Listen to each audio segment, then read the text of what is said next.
Você já visitou algum lançamento de edifício, condomínio e já viu lá a maquete? Se você não fez, eu recomendo que você faça isso. É bem empolgante, né? Quando a gente consegue perceber a maquete de um edifício, ou de como será um condomínio, um bairro planejado, os detalhes que são postos na maquete, não é? Geralmente as casas têm lá um carrinho pequeno, as pessoas, janelas, árvores, crianças às vezes andando, aonde é que vai ter o lago, aonde tem o poste de luz, o jardim, até as flores em algumas maquetes eles colocam de forma bem detalhada. Pois bem, a construção do tabernáculo também segue esse mesmo princípio, não seria diferente com ele. Deus também deu uma maquete para Moisés daquilo que seria construído, tanto da própria tenda, o tabernáculo, como dos objetos que lá estariam. E é interessante observar que a figura, não é, ou a maquete da qual Deus deu a Moisés, ela não era uma maquete visando coisas deste mundo, terrenas. O escritor aos Hebreus, no capítulo 9, no verso 24, ele diz que o que foi dado a Moisés era, na verdade, sombra daquilo que há no céu, do edifício que há no céu, não é? Das coisas que lá se encontram. Então, de fato, era uma figura celeste, a qual foi trazida a Moisés na terra e que deveria ser construída para servir de habitação do Deus Todo-Poderoso. Quando o Senhor Deus revelou que construiria o seu tabernáculo, ou habitaria com o seu povo, tabernáculo é exatamente o verbo habitar. Então Deus tabernacularia com o seu povo, Ele habitaria com o seu povo. Deus viria para morar com o seu povo. É isso o que esse capítulo como um todo nos ensina. E é interessante observar porque o Senhor Deus está ensinando ao seu povo que eles nunca estariam sozinhos. Os irmãos devem lembrar que eles haviam saído do Egito, 3 meses e meio mais ou menos, estavam no deserto, caminhavam para a terra prometida, e agora o Senhor lhes assegura que eles nunca estariam sozinhos, mesmo se perambulassem pelo deserto, porque Ele tabernacularia com eles, Ele habitaria com eles. Eu não sei se os irmãos conseguem entender, porque o texto fala de figuras, né? São figuras das coisas celestiais, e eu vou deixar mais claro ao longo do sermão e das outras exposições. Mas foi exatamente isso que o Senhor Jesus Cristo disse no exato instante em que ascendia aos céus. Em Mateus 28, no verso 20, Cristo nos deu uma promessa ultramente gloriosa e poderosa quando Ele disse: eu estarei convosco até a consumação dos séculos.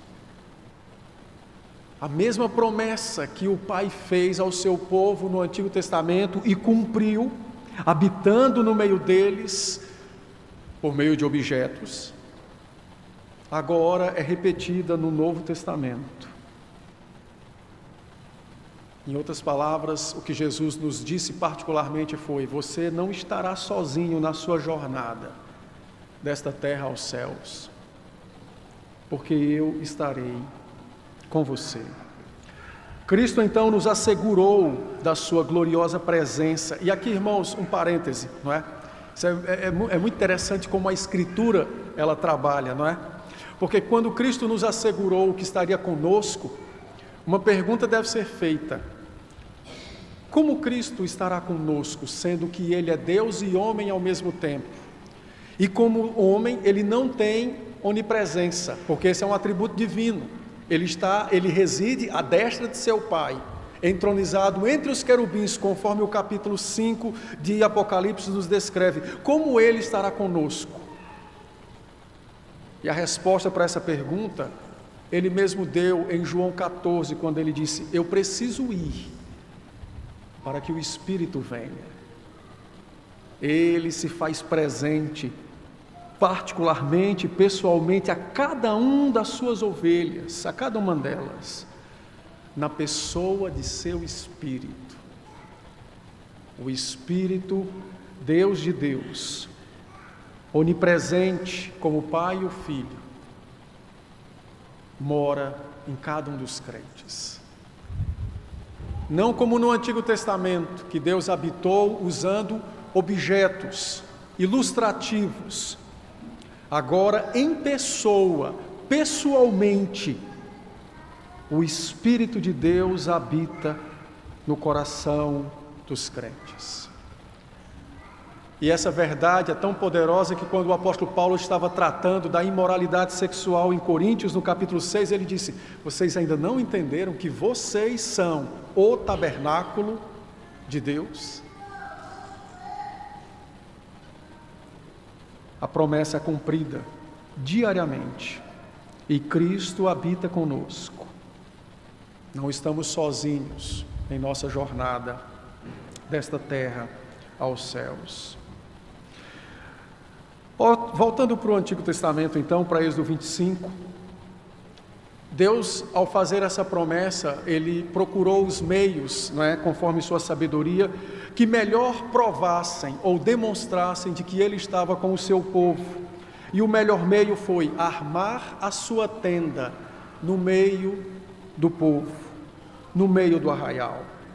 A tenda tanto seria um lugar sagrado, porque ela simbolizava a habitação de Deus, como ao mesmo tempo era um testemunho, uma pregação, um anúncio de segunda a segunda, de que Deus estava com eles, de que eles tinham conexão, de que eles podiam ir a Deus para servir-lhe, para adorá-lo.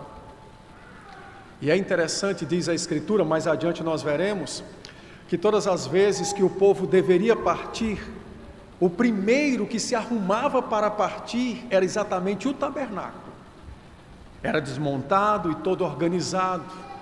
E então, quando o povo se punha em marcha, o tabernáculo se movia à sua frente, para que nenhum passo fosse dado sem a presença gloriosa do Senhor. Isso é um negócio fantástico, não é? Mas nós não temos mais tabernáculo hoje.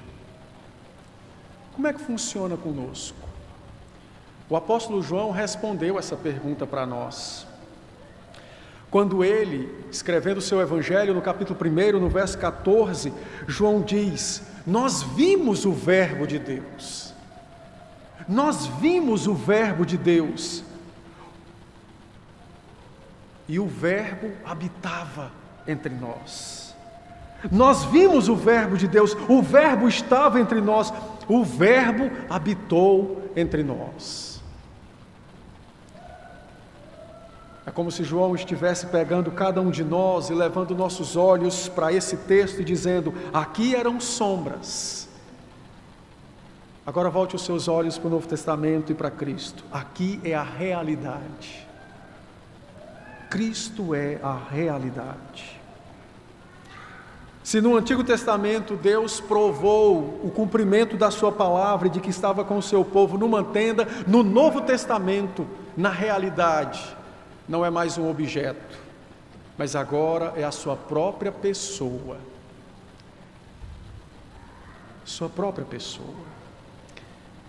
E não foi por outra razão, senão esta, que Paulo, quando escreveu aos Filipenses, disse: Ele é a plenitude de Deus, ou seja, a pessoa divina em carne, entre os homens e habitando com eles.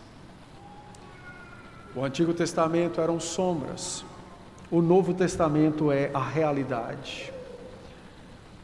O tabernáculo, a tenda, era apenas um tipo que apontava para aquele glorioso momento no qual Deus desceria, baixaria,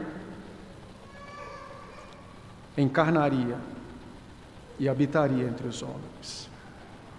Isso é extremamente maravilhoso e nós precisamos receber estas verdades porque elas foram dadas para nós. Notem que a primeira coisa que é construída no tabernáculo é exatamente a Arca da Aliança. A tenda será feita mais adiante, mas a primeira coisa é a arca. E eu não sei se os irmãos estão percebendo, mas a Arca da Aliança, ela era de fato o principal objeto de todo o tabernáculo. Muito mais preciosa do que o altar do incenso, do que o altar do holocausto, nada se comparava a ela. A descrição da arca, na verdade, é como a descrição que é feita em outros textos do Antigo Testamento, tanto por Isaías como por Ezequiel, que tiveram visões da glória de Deus. É uma descrição do trono de Deus. A arca simbolizava exatamente isso, o trono de Deus. Moisés, quando escreveu esse texto, a palavra no hebraico usada aqui para arca é um baú, não é a mesma palavra que é usada para a arca de Noé, por exemplo. A arca é um baú de madeira dura, revestida de ouro por dentro e por fora, com uma bordadura, com uns desenhos na sua superfície externa. A arca simbolizava o trono de Deus. Só que esse trono, ele tem guardas. Como todos os reis têm os seus guardas, esse trono também tem guardas. E é por isso que o texto nos diz que sobre a Arca da Aliança foi construída uma peça que eu vou explorar melhor com vocês daqui a pouco, mas sobre essa peça chamada propiciatório, Deus ordenou que fossem construídos 2 querubins de ouro batido nas extremidades do propiciatório. Eles estavam de asas estendidas, tocando umas às outras, e seus olhos olhavam para baixo, não para cima, porque era um trono, e para cima está aquele que se assenta no trono, que possui todo o poder e glória. Então a reverência dos querubins era demonstrada com suas faces voltadas para baixo. Eu não sei se os irmãos conseguem compreender a visão aqui, eu pelo menos tento me imaginar vendo esse negócio, não é? E os querubins mencionados aqui, há um outro texto bíblico que fala deles, mas só que eu imagino que deveria ser uma peça de arte muito bonita, mas o sentido teológico dos querubins não é muito agradável. Não é muito agradável.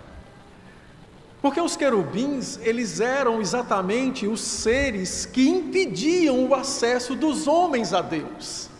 Eles eram extremamente formidáveis, belos, cheios de poder, mas a função dos querubins é não permitir acesso ao trono de Deus. Gênesis 3 nos descreve isso. Quando Deus colocou Adão e Eva para fora do jardim, Deus colocou ninguém menos do que querubins no caminho que dava à árvore da vida. E nas mãos dos querubins uma espada que tinha vida própria, e ela era fogo flamejante 24 horas por dia, exatamente para impedir qualquer um que não fosse santo de se chegar ao Senhor. O glorioso trabalho dos querubins era exatamente não dar acesso ao pecador. A arca, então, extremamente fabulosa, não apenas pelos seus desenhos, mas porque ela significava o trono de Deus. Para os irmãos terem uma ideia, a arca só era vista uma vez por ano, e por uma única pessoa, o sumo sacerdote. Ninguém podia ver a arca. Ninguém pode se chegar ao trono de Deus livremente. Não podia. Ela era extremamente especial. Uma vez por ano, o sumo sacerdote entrava neste lugar sagrado chamado Santo dos Santos, a sala do trono, e antes mesmo de oferecer orações e súplicas pelo povo, ele chegava com sangue por si mesmo. Ele mesmo estava salpicado com o sangue da aliança e ele mesmo daquele sangue salpicava a arca. Em seguida ele voltava, sacrificava o animal pelo povo, salpicava o sangue no povo e trazia aquele sangue e mais uma vez entrava na sala do trono.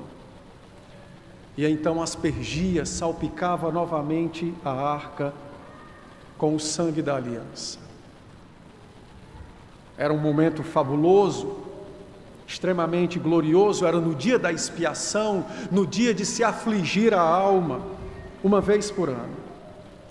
Ela era o símbolo do trono de Deus, envolvia de tal forma a arca, que uma vez o rei Davi, tentando agradar a Deus, não segundo a Escritura, decidiu transportar a arca de onde estava para Jerusalém, e teve a brilhante ideia de colocá-la sobre carros de boi. Deus fez com que os animais tropeçassem, e um homem crente, ainda que com temor a Deus, profundamente cheio de boa vontade, estendeu a mão para tocá-la, para que ela não caísse. Uzá era o seu nome. Deus o matou imediatamente. E uma festa que já durava alguns dias, uma nação inteira reunida para celebrar diante de Deus, agora passava a se encontrar em luto por conta da morte de Uzá. Mas o texto é claro e diz, no verso 15, não tira os varais da arca, ela será transportada por meio deles. Davi quis agradar ao Senhor de uma forma que Deus não havia prescrito. De fato, a arca então representava e anunciava o trono de Deus entre os homens. Deus veio à terra para habitar entre os homens, o seu trono baixou e agora está entre o seu povo. Entre o seu povo. Eu não sei se os irmãos conseguem perceber, mas a figura que o texto quer mostrar, quando Deus traz o seu trono para a terra, é exatamente a figura de uma pregação acerca de algo que ficará mais claro na Escritura, que é exatamente a encarnação de Cristo. Não apenas o trono desceria, mas agora a própria pessoa de Deus baixaria, não é? Condesceria, estaria entre os homens. Não apenas um objeto, mas a própria pessoa em si.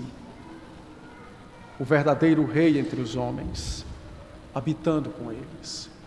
Então a arca tinha esse papel de simbolizar o trono divino. Sobre a arca, então, Deus mandou fazer uma tampa. E essa tampa tem um nome muito interessante.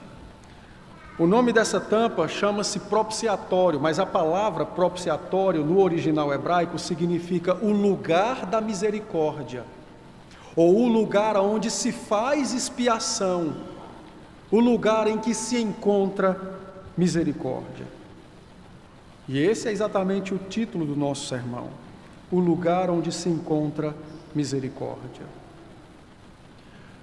Deus está entronizado no meio de querubins de glória, conforme Hebreus capítulo 9, verso 5. Esses anjos poderosos estão sobre o propiciatório, que era uma tampa de madeira, também coberta de ouro por dentro e por fora. E a santa e reverente e gloriosa presença de Deus agora é simbolizada naquele objeto, um baú que tem uma tampa, que tem anjos poderosos sobre essa tampa, e que dentro do baú se encontra os testemunhos, ou as duas tábuas da lei. As duas tábuas da lei. Note comigo, irmãos, no verso 22, que que o Senhor Deus disse exatamente para Moisés o seguinte: ali virei a ti. E de cima do propiciatório, no meio dos querubins, ou seja, do meu trono, eu falarei com você, eu me encontrarei com você e eu comunicarei a minha vontade a você. Eu falarei com você do meio do meu trono, assentado no meu trono, do meio dos querubins. E eu te darei então aquilo que deve falar ao povo, a Israel. Depois desse verso, do verso 22, o nome do tabernáculo será mudado, e não será mais tabernáculo, mas será chamado a tenda do encontro. Na sua tradução em português está a tenda da congregação, mas no texto hebraico a palavra é a tenda da reunião, a tenda do encontro, porque Deus prometeu que viria e falaria do seu trono com o seu povo. Êxodo 29, 42, Êxodo 30, verso 36, nos ensinam sobre a tenda do encontro, ou a tenda da reunião. Contudo, essa tenda do encontro levantou uma pergunta: e os querubins, nós vamos fazer o que com ele? Que é um encontro. Você tem um Deus santo que está entronizado, você tem os guardas celestiais com espadas flamejantes que se movimentam sozinhas. Eu sou um pecador. Como é que vai se dar esse encontro? Como é que vai ser essa comunhão entre esse Deus rei e esse súdito imperfeito e pecador? Então agora os irmãos podem entender porque que o nome da tampa da arca não é tampa, mas caforete, que é a palavra hebraica para o lugar em que se encontra misericórdia, o lugar em que se faz expiação. A cena que o texto quer que nós percebamos é que você tem Deus no seu trono, em cima, exaltado, adorado, louvado, e embaixo, aos seus pés, você tem a lei e os pecadores que transgridem a lei. Nas escadarias do trono, então, estão os anjos poderosos, cheios de glória, preparados para eliminar qualquer um que não tenha santidade e que se aproxime de Deus. Mas o assoalho do trono é o lugar onde se encontra a misericórdia. O assoalho do trono é o lugar onde se faz expiação. Então o que Deus estava ensinando ao seu povo é que esse encontro seria dado ou se daria exatamente porque entre Deus, que é o Senhor dos céus e da terra, e entre os pecadores que quebram a lei, alguma coisa seria colocada entre eles, que anularia o seu pecado e que lhes abriria caminho ao trono para terem comunhão com o Senhor. Em outras palavras, o nome disso chama-se mediador. O mediador estaria entre Deus entronizado e pecadores, transgressores da lei. O mediador seria aquele que os aproximaria do trono. O mediador. O mediador. E isso foi algo extremamente glorioso, porque o mediador precisaria levar sangue consigo. Porque o sangue implicava na satisfação da justiça divina e na morte do pecador. Então tentem imaginar o seguinte: a arca da aliança está no Santo dos Santos, Deus é entronizado, aos seus pés então estão lá os querubins, a lei embaixo, dentro da arca, e chega um pecador para adorá-lo. Como?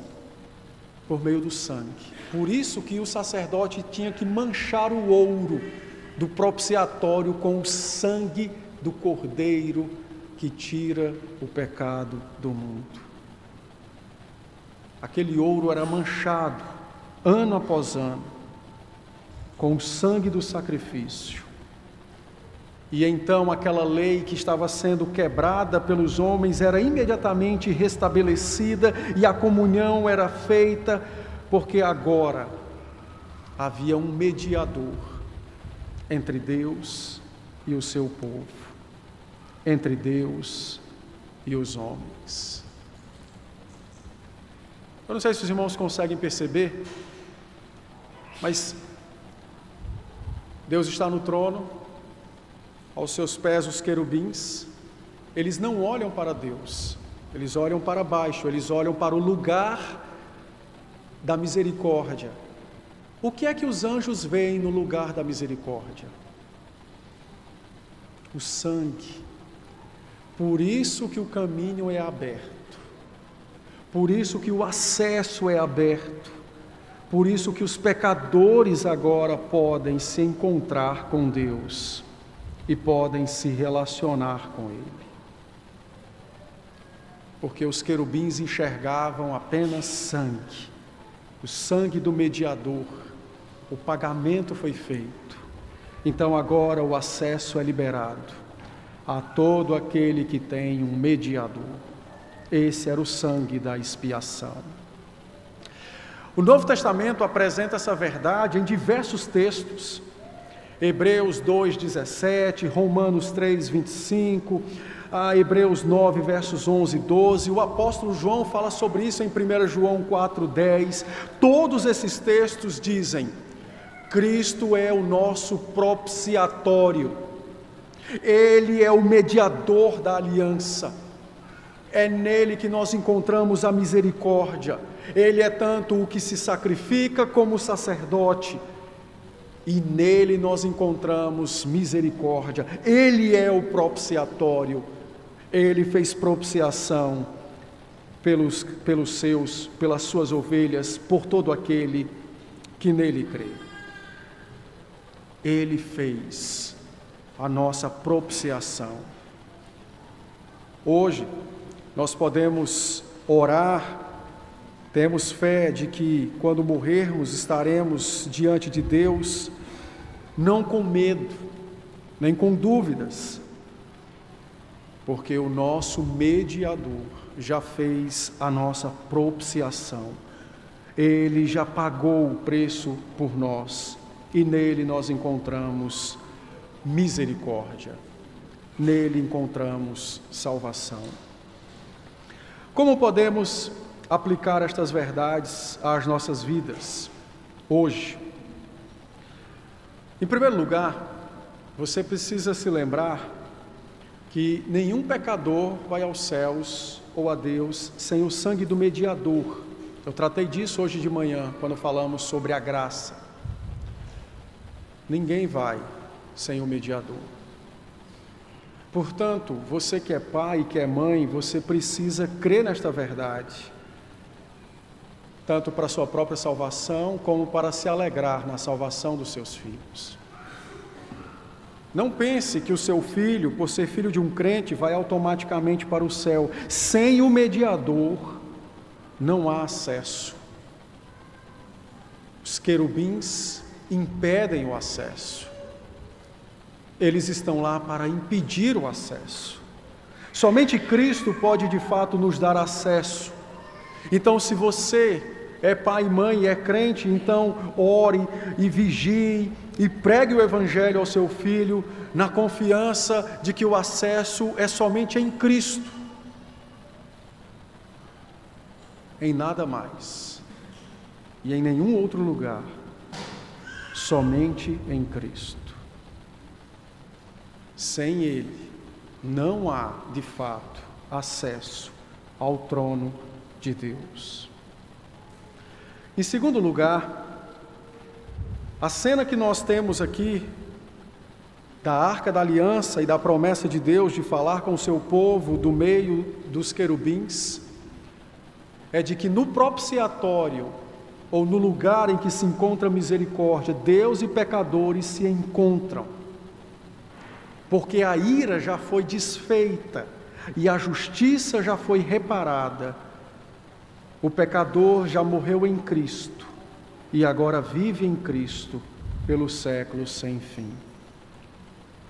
Você não deve ter medo de ir a Deus em Cristo. Você não deve ter receios de ir ao Senhor em Cristo. Você não deve ceder às tentações de Satanás e da sua própria carne, tentando acusar e mostrar a sua indignidade. É verdade, nós somos indignos. Mas por que temos acesso ao trono? Por Cristo. Porque Ele é digno. Então não ceda às tentações do diabo. Não atenda às suas acusações quando ele quer jogar na sua cara os seus pecados, mas lembre-se, é aqui, no propiciatório, que Deus e pecadores se encontram por causa de Cristo. Por causa de Cristo. Então não tenha medo de ir ao Senhor. Não tenha medo de buscá-lo, não tenha receio de orar a Ele. Não interessa se você tem se dedicado ou não na fé. Você deve se arrepender se não se dedica. Mas o nosso acesso não depende do nosso esforço. Depende de Cristo. Depende de Cristo. Em terceiro lugar, essa é a loucura da pregação, da qual Paulo disse em 1 Coríntios capítulo 1. O Evangelho confronta a autonomia do pecador e o seu desejo de poder, dizendo-lhe, sem Cristo, você será barrado pelos querubins. Sem Cristo, a espada flamejante te alcançará. Você não chegará ao trono da graça e da misericórdia. Isso é um convite ao arrependimento. Isso é um convite a reconhecer Cristo como nosso único Salvador. Isso é um convite a verdadeiramente examinar qual é o fundamento da minha fé. A fúria dos querubins foi atada pelo Senhor Jesus Cristo. Mas sem Cristo, eles estão completamente empoderados e furiosos para defender o trono e a majestade divina contra qualquer um que se apresente e que não tenha o sangue do mediador. Só há um lugar para a misericórdia. Só há uma pessoa em que se encontra a misericórdia, e essa pessoa é Cristo. Eu quero concluir contando uma história que Jesus também contou. E ele ilustra muito bem aquilo que nós vimos nessa manhã, nesse texto. Lucas 18, verso de número 13. A Escritura diz assim: o publicano, estando em pé, longe, não ousava nem ainda levantar os olhos aos céus, mas batia no peito, dizendo: ó Deus, sê propício a mim, pecador. 2 homens foram à igreja. Um queria chegar ao trono com sua própria justiça e virtude. O outro, carregado de pecados, ficou de longe e com reverência olhava para o chão. E a sua voz não foi outra senão: ó Deus, sê propício a mim, pecador. Que seja esta a nossa oração contínua até o dia da nossa morte. Ó Deus, sê propício a mim, pecador. apelando sempre a Cristo e Cristo somente.